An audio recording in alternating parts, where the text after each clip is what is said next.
Hillary Clinton Donald Trump இரண்டாவது விவாதம். சிறப்பு செய்தி மலர். அமெரிக்க அதிபர் தேர்தலில் போட்டியிடும் ஹிலரி கிளின்டன் டொனால்ட் ட்ரம்ப் இடையே இரண்டாவது முக்கிய தொலைக்காட்சி விவாதம் நேற்று இடம்பெற்றது. அமெரிக்க வரலாற்றிலேயே இதுபோல ஒருவர் மீது மற்றவர் மோசமான வெறுப்பை உமிழ்ந்த தொலைக்காட்சி விவாதம் ஒன்று இதுவரை நடந்தது கிடையாது என்று நோக்கர்கள் கூறும் அளவிற்கு காரசாரமாக நடைபெற்றிருக்கின்றது.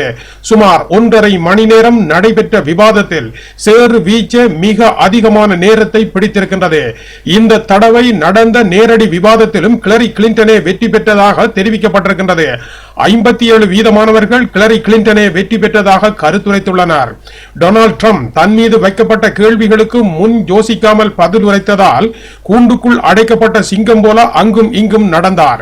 ஹிலரி கிளின்டனை தாக்குவது போல அவருடைய எல்லை பகுதிக்குள் நுழைந்து தாக்குதல்களை நடத்தினார். நீர் அதிபராக வந்து என்ன செய்ய போகிறீர் என்ற கேள்விக்கு பதிலளித்த ட்ரம்ப் முதல் வேலையாக உன்னை சிறையில் போடுவதுதான் என்று ஹிலரி கிளின்டனை பார்த்து கூறினார். அரச பதவியில் இருந்து பதவி விலகிய பின்னரும் அதை பயன்படுத்தி நிதி திரட்டிய உமது குற்ற செயலை ஆய்வு செய்து சிறையில் தள்ளுவதே எனது அதிபர் பதவியின் முதல் வேலை என்று கூறியிருக்கின்றார். அதேபோல அரச பதவியில் இருந்த அதிகாரத்தை பயன்படுத்தி பெண்களை துஷ்பிரயோகம் செய்த மோசமான மனிதர் பில் கிளின்டன். அவரை போல அமெரிக்க அதிபர் பதவியில் பாலியல் தொடர்பு அபகீர்த்தியை ஏற்படுத்திய அதிபர் வேறு எவரும் கிடையவே கிடையாது. அத்தகைய ஒருவரால் பாதிக்கப்பட்ட பெண்களுக்கு எதிராக பேசி தனது கணவனை பாதுகாக்க முயன்றவர்தான் எனக்கு அருகில் நிற்கும் ஹிலரி கிளின்டன்.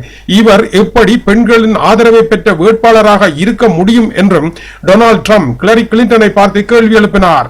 மறுபுறம் நீர் அதிபராகி இந்த நாட்டிற்கு என்னதான் செய்ய போகிறீர் என்ற டொனால்ட் ட்ரம்பின் கேள்விக்கு பதிலளித்த ஹிலரி கிளின்டன், நீர் முன்வைத்த குற்றங்களை எதையும் தொடர்ந்து செய்ய மாட்டேன். பழைய தவறுகளில் இருந்து பெற்றுக்கொண்ட பாடத்தின் அடிப்படையில் என்னை திருத்திக் கொள்வேன் என்று குறிப்பிட்டிருக்கின்றார். விவாதத்தில் ஹிலரி கிளின்டன் பேசிய பேச்சில் சிறந்த பகுதி எதுவென்றால், அமெரிக்க பெண்மணி ஒருவர் எதியோப்பியா நாட்டிலிருந்து பீலிக்ஸ் என்கின்ற சிறுவனை தத்தெடுத்து வளர்த்து வருகின்றார். தான் பிறந்த கால நினைவுகள் எதுவுமற்ற இந்த சிறுவனுக்கு இப்போது வயது 10. தன் தாயாரிடம் டொனால்ட் ட்ரம்பின் பேச்சுக்களை கேட்டபின் அந்த சிறுவன் கேட்ட கேள்வி, அம்மா, டொனால்ட் ட்ரம்ப் பதவிக்கு வந்தால் என்னை இந்த நாட்டில் இருந்து திருப்பி அனுப்பிவிடுவாரா என்பதுதான். இப்படி டொனால்ட் ட்ரம்பின் பேச்சுக்களினால் சிறு பிள்ளைகளே கதிகலங்கி கிடக்கின்றார்கள். இதுதான் துயரமான நிகழ்வாகும் என்று குறிப்பிட்டார்.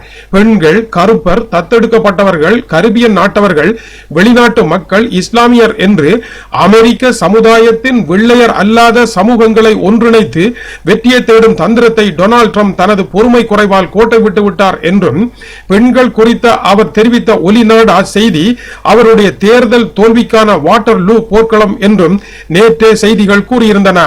அதேவேளை பில் கிளின்டன் தம்மை பாலியல் பலாத்காரம் செய்தார் என்று 4 பெண்கள் கூறும் காணொலியை டொனால்ட் ட்ரம்ப் பாவித்து வருவதனால் பில் கிளின்டனை விட டொனால்ட் ட்ரம்ப் மோசமானவர் அல்ல என்ற செய்தியும் பரவி வருகின்றது. ரிப்பப்ளிகன் கட்சியைச் சேர்ந்த பெண்கள் பிரிவு இப்படி தெரிவிக்கின்றது. நேற்று முன்தினம் டொனால்ட் ட்ரம்ப் பேஸ்புக்கில் வெளியிட்ட காணொலியில் அவரின் அருகில் 4 பெண்கள் இருக்கின்றார்கள். இந்த 4வரும் தான் எப்படி முன்னாள் அமெரிக்க அதிபர் பில் கிளின்டனால் பாலியல் பலாத்காரம் செய்யப்பட்டு சீரழிக்கப்பட்டோம் என்பதை வாக்குமூலமாக கூறுகிறார்கள். இத்தகைய குற்ற செயல்களை தன்னால் முடிந்தளவு மூடி மறைக்கவே ஹிலரி கிளின்டன் முயன்றார். பில் கிளின்டன் அதிகாரத்தை பாவித்து இந்த குற்ற செயல்களில் இருந்து தப்பிக்கொண்டார் என்றும் தெரிவித்தார். இது டொனால்ட் ட்ரம்ப் வீசிய 4 பெரும் குண்டு வீச்சுகளாக இருந்தன.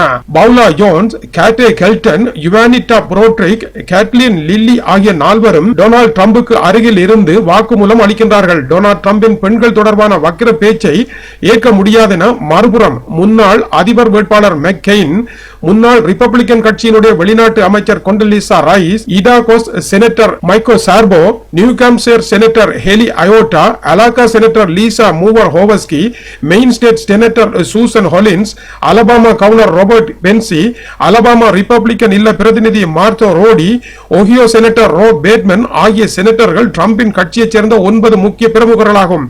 இவர்கள் அனைவரும் கடந்த 2 தினங்களில் டொனால்ட் ட்ரம்புக்கான தமது ஆதரவை விலக்கியுள்ளார்கள். இதைத் தொடர்ந்து ரிப்பப்ளிகன் கட்சியின் உயர்மட்டம் ட்ரம்ப் குறித்த அவசர கூட்டம் ஒன்றை ஏற்பாடு செய்திருக்கின்றது. நாளை நடைபெற இருக்கின்றது.